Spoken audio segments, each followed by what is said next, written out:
Ja, herzlich willkommen auf Weißenhaus. Schön, dass Sie endlich da sind. Ich freue mich. Ich bin Nathalie Fischer und ich habe heute das Vergnügen, Ihnen bei bestem Wetter hier in Ostholstein Weißenhaus zu präsentieren. Wir stehen hier vor einem fantastischen Schloss direkt im Dorfkern, dieser einzigartigen Schlossgutanlage. Und jedes Mal, wenn wir hier mit unseren Gästen stehen, dann wird uns wieder bewusst, wir sind kein Hotel, wir sind ein Schlossgut wie kein anderes und das im besten Sinne. Ja, mein Name ist Jan-Henrik Büttner. Ich bin 53 Jahre alt und bin in verschiedenen Geschäftsfeldern meines Lebens tätig gewesen. Auch ziemlich erfolgreich in den meisten oder eigentlich allen Geschäftsfeldern und habe dabei einiges an Vermögen angesammelt, was ich in diesem Ressort investiert habe. Damals bin ich gerade 40 geworden. Und habe überlegt, was mache ich jetzt in meiner nächsten Lebensphase. Ich kann ja jetzt nicht auspendeln, sozusagen wie ein 80-Jähriger, sondern muss ja noch irgendwas machen. Habe dann die Gelegenheit gesehen, mich um dieses wunderschöne Stückchen Erde zu kümmern und habe erstmal mir angeguckt, was eigentlich der Hintergrund ist, warum das wie entstanden ist vor 450 Jahren. Wir lieben es, wenn wir historisch korrekt sein können und 400 Jahre Geschichte verpflichtet irgendwie ja auch. Daher sind wir hier am Gärtnerhaus. Hier oben hat der Gärtnermeister Künast zuletzt gelebt mit seiner Familie und seinen Gesellen. Und hier sind jetzt 3 herrliche Suiten entstanden. Und passend dazu, weil es eben historisch korrekt ist und der Gärtner schon immer die Imkerei in seinem Aufgabengebiet hatte, finden wir hier an der Seite das Bienenhäuschen. Das Bienenhäuschen ist ein echtes Event, ehrlich gesagt. Und jeder, der mit mir dort hineingeht, muss schmunzeln. Vielleicht schmunzeln Sie auch. Bitte kommen Sie, ziehen Sie den Kopf ein.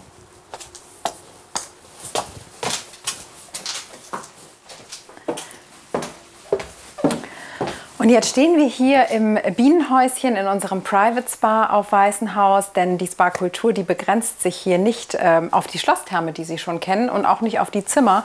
Unsere Premium-Suiten sind ja mit Saunen ausgestattet, sondern es ist einfach nochmal ein feiner, kleiner Erlebnisraum für Sie mit einer eigenen Sauna, einer absolut süßen Dusche mit dem Blick wirklich nach draußen in die Natur, mit Ihrem Kachelofen, mit Ihrem Bullerofen, und danach anschließend gehen Sie raus und genießen Ihren Jacuzzi. Wie klingt das? Insgesamt ist bis heute sind ungefähr 87 Millionen Euro ins Projekt geflossen. Grob zur Entwicklung der Destination Weißenhaus vielleicht 2/3, um überhaupt diesen Standort auf die Landkarte zu bringen, und ein weiteres Drittel, um das Hotelresort an sich zu bauen. Also im Sinne von Hotelzimmer, um mal so eine Hausnummer zu nennen, so ein Hotelzimmer in dem Standard, wie ich es hier zur Verfügung stelle, kostet in der Erstellung zwischen 250.000 und 300.000 Euro. Einfach nur das Hotelzimmer an sich. Dazu kommen natürlich die ganzen Kosten für die Gemeinschaftsräume, für die Gastronomie, für die Veranstaltungen, für den Spa und so weiter und so fort. Finanziert ist das Ganze auch ungefähr 2/3 aus meinem Privatvermögen. Mein Geld, wie das schön mal im Spiegelartikel beschrieben war, sozusagen im Sand verbuddelt, in dem Sinne, also hier in die Infrastruktur investiert. Und dann ein weiterer Teil eben Fremdkapital aufgenommen, gegen Grundschulden natürlich, und dann ungefähr 10% der Investmentsumme bisher aus Crowd-Investing-Mitteln finanziert. Wie kam es dazu, überhaupt Crowd-Investing zu machen? Das war auch damals, als wir damit angefangen haben, gab es gar nicht mal den Kapitalbedarf in dem Sinne, sondern wir hatten nur gesagt, probieren wir das mal, auch wieder was Neues zu machen, weil ich es fand sehr spannend als Kombination meiner bisherigen Tätigkeiten eben, weil es natürlich eine Erweiterung der Venture Capital Geschichten ist und zweitens auch die Banken natürlich nicht zu Unrecht unter großem Beschuss stehen, der Art und Weise der Geschäftspraktiken, und ich gerne auch in solchen Sachen Pionier und Vorreiter bin, um zu sagen, müssen wir nicht, wir sind gar nicht auf die Banken angewiesen, wir können das auch anders. Und wir haben ja dann angefangen mit so einer Testballon, gesagt mal, gucken wir mal und nehmen wir mal vielleicht 1 Million oder was auch immer auf, mal gucken, ob es geht. Waren dann mit dem Projekt, weil wir es so aufgesetzt haben, wie es ist, dass ich eben auch dahinter stehe und nach wie vor Grundschulden, persönliche Haftung, Bürgschaft. Ich sage, ja, ich stehe dahinter, ich bin hier voll dabei, und jeder, der in das investiert, was ich mache, investiert in mich. Das habe ich auch im Internet gelernt. Und so sind dann relativ schnell auf einmal, ich glaube, 3,5 Millionen zusammengekommen. Zuerst haben wir erstmal die Hürde übersprungen, die größte Crowd-Investing überhaupt in Europa gewesen zu sein. Und dann sind wir relativ schnell auf die 7,5 Millionen gekommen. Das war für mich auch überraschend und schön. Und in der Rückschau der letzten 3 Jahre ist es eine sehr angenehme Sache. Und deshalb machen wir jetzt auch die Erweiterung. Das richtig erste volle Betriebsjahr war eigentlich 2015. Das haben wir noch mit unserem eigenen Management gemacht, so zwischen uns, und haben auch gesehen, dass wir da Leute brauchen, die richtig Erfahrung haben, die es richtig gut können. Sind dann Mitte 2015 in Gespräche gekommen mit dem Frank Nagel und seiner Partnerin Nathalie Fischer.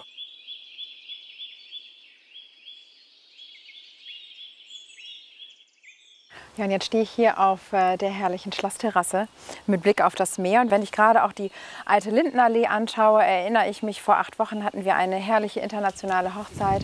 Und es war eigentlich geplant, hier vorne die freie Trauung zu zelebrieren. Und dann haben wir in letzter Minute nochmal umgebaut und haben tatsächlich die alte Lindenallee als natürliche Kathedrale zweckentfremdet. Und so lernen wir einfach auch jeden Tag über Weißenhaus.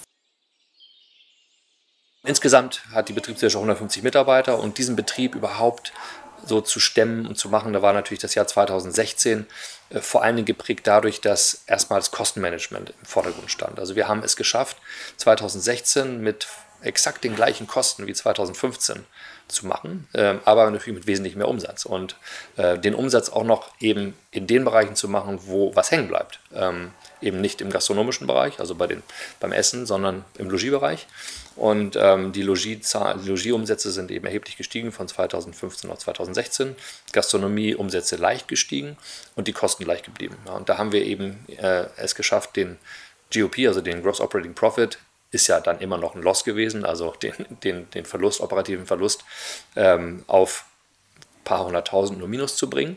Und jetzt sind wir Break-Even. Im Jahr 2017 werden wir einen positiven GOP abliefern und ab 2018 werden wir auch dann den Kapitaldienst zumindest, sagen wir, zu 2/3 zurückverdienen.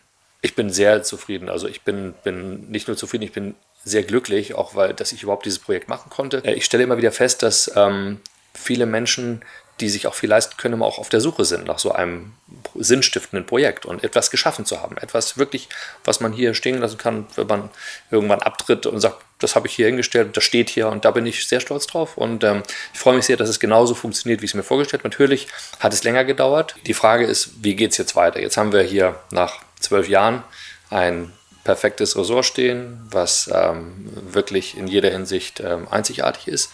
Das funktioniert. Wir haben jetzt 60 Zimmer und Suiten, damit sind wir profitabel, Break-Even, läuft wunderbar. Wir bauen jetzt gerade die weiteren Neubauten aus, sodass wir insgesamt bei 90 Zimmer und Suiten laufen. Dann werden wir richtig profitabel, richtig Geld verdienen. Ja, das Kavaliershaus hier auf Weißenhaus ist unser neuestes Schätzchen seit letztem Jahr. Mit verschiedenen Salons, mit Blick auf den Schlossteich, wirklich mit einer komfortablen Frühstückszeit bis 12 Uhr. Wir sind hier gerade ausgebucht und wir haben die absolute Ruhe und die absolute Idylle.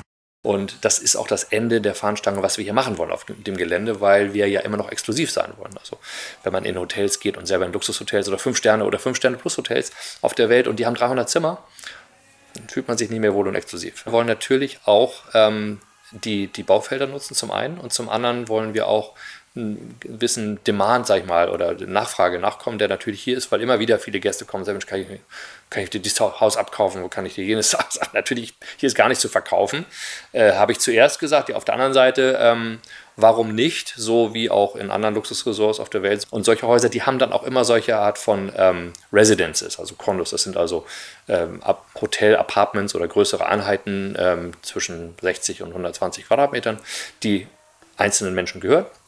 Und die dann natürlich nicht so oft genutzt werden, aber wenn sie dann nicht genutzt werden und das Hotel braucht noch Kapazitäten, kann man die auch dafür anwenden. Und dafür haben wir jetzt uns genau angeguckt oben im Sonneck, wie wir das bauen. Da haben wir jetzt statt diesen riesen Neubau, der 4-mal so groß wäre wie Schloss und da 120 Zimmer rein zu packen, haben wir das aufgeteilt jetzt, bauen eine künstliche Wasserlandschaft und um diese Wasserlandschaft 5 Gebäude mit insgesamt, wir sind noch nicht genau sicher, aber zwischen 30 und 45 Einheiten. Die werden wir verkaufen, die werden im Schnitt 90 Quadratmeter haben und die werden sehr attraktiv gelegen sein, die werden sehr attraktiv ausgestattet sein, die kann man dann bis hin zur Bettwäsche dann auch eben ausstatten lassen vom Hotel und die haben dann eben auch als Eigentümer Zugang zum Resort. Wir befinden uns hier am Standort Sonneneck. Sonneneck deshalb, weil hier die sonnigste Ecke von Weißenhaus ist. Im Moment stehe ich auf dem Platz, wo eins von 5 Gebäuden entstehen wird, um eine künstliche Seenlandschaft, die auch noch geschaffen wird. Und in diesen 5 Gebäuden werden insgesamt eine Anzahl von maximal 40, 45 Apartments entstehen. Das Ganze eben sehr aufgelockert, damit wir nicht so viele Menschen auf dem Gelände haben. Wir befinden uns ja hier an der Straße B202. Das heißt, ab und zu fährt hier ein LKW lang, den hört man dann wie eben. Um den Lärm nicht mehr zu hören, wird hier eine Wasserwand entstehen hinter einer Lärmschutzwand. Und diese Wasserwand ist dann auch gegen den Sonnenuntergang wunderschön anzuschauen. Die zweite Erweiterung ist, dass wir natürlich jetzt gesehen haben, gerade am Anfang von 2012, Bootshaus, haben wir eine tolle Marke entwickelt und tolle Brand, die Leute lieben das. Und Mitte Oktober wird das neue Bootshaus aufmachen mit einer genau gleichen Qualität wie dem, was wir hier machen. Und wenn das gut funktioniert, wollen wir daraus auch eine Art Franchise machen. Also Franchise in dem Sinne, aber vielleicht weitere Locations. Herzlich willkommen am Vasco da Gama Platz. Hier entsteht das Bootshaus Hafen City. 100, 200 Meter entfernt von der Philharmonie. Und ja, jetzt nehme ich euch einmal kurz mit auf die Baustelle.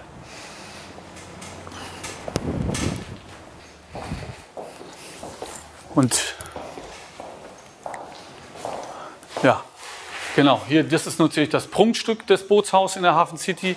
Hier wird die Bar der Mittelpunkt darstellen. Die Gastronomie in der Hafen City war bis heute noch nicht so qualitativ hochwertig und jetzt, wo die Philharmonie da ist, ist quasi der Bedarf viel größer. Wir haben insgesamt nachher 50 Sitzplätze, 10 Barplätze und werden dann mit der Terrasse draußen, die wir auch noch haben, im Sommer nochmal 40 bis 50 Plätze zusätzlich bekommen. Durch die vielen Kollegen, die ich aus den letzten 10 Jahren in der Gastronomie kenne, haben wir heute schon einen sehr, sehr guten Ruf kreiert, der dafür sorgt, dass eigentlich jetzt schon die Leute regelmäßig fragen, wann es denn losgeht. Auch die Presse fragt schon an, also es sind schon ganz viele heiß darauf. Dem ersten Tag wird hier schon gut zu tun sein und ja, müssen wir schon glänzen. Und das schaffen wir und da freuen wir uns drauf. Und dann gibt es natürlich weitere Fantasien, wenn ich auch angesprochen werde, Mensch, tolles Konzept, Weißenhaus, müsste es eigentlich auch hier geben, müsste es da geben oder als Stadthotel. Also es gibt da mögliche Fantasien und Ideen, was wir machen könnten und deshalb haben wir uns entschlossen, so eine Art Gruppe zu bauen, Weißenhaus-Gruppe, wo natürlich das Kernresort Weißenhaus an sich der Anker ist und drumherum dann verschiedene Satelliten, die sich aber auch natürlich sehr erfolgreich entwickeln können. Man weiß ja nie, manchmal ist ein Satellit auch erfolgreicher als das Mutterschiff sozusagen. Aber damit anzufangen, auch ein bisschen weitere Projekte in die Zukunft zu bauen, die dann eben mit Eigentum zu tun haben, die mit Gastronomie zu tun haben und die auch mit Hotels an anderen Standorten zu tun haben. Die neuen Hotelzimmer sollen im Sommer 2019 dazukommen. Und also das Jahr 2018 wird noch voll mit diesem Bestand an Hotelzimmern gemacht. 2019 zur Hälfte mit dem Altbestand, zur Hälfte mit dem gesamten Neubestand.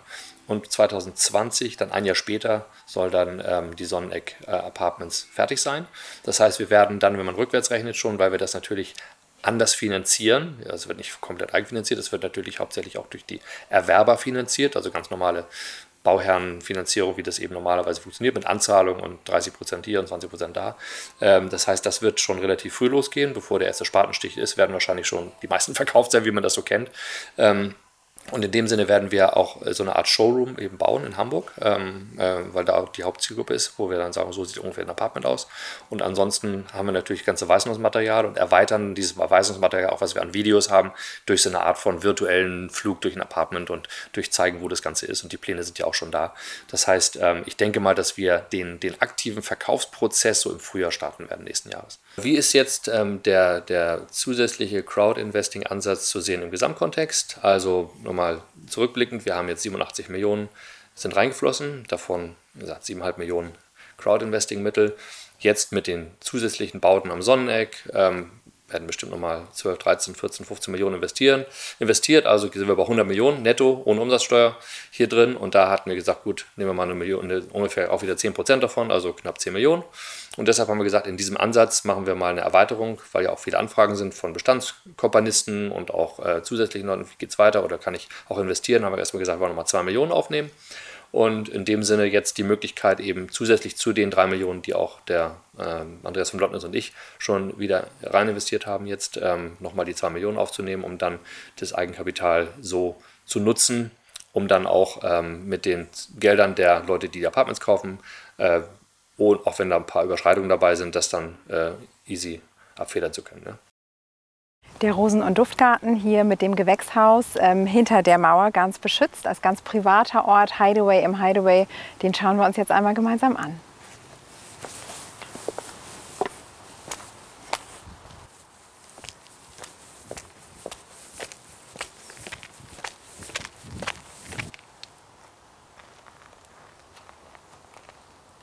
Ja, ich glaube, Sie kennen auch noch gar nicht die Geschichte des Gewächshauses und vor allen Dingen das Gewächshaus in seiner besten ursprünglichen Form, was wir im letzten Jahr auch aufgearbeitet haben.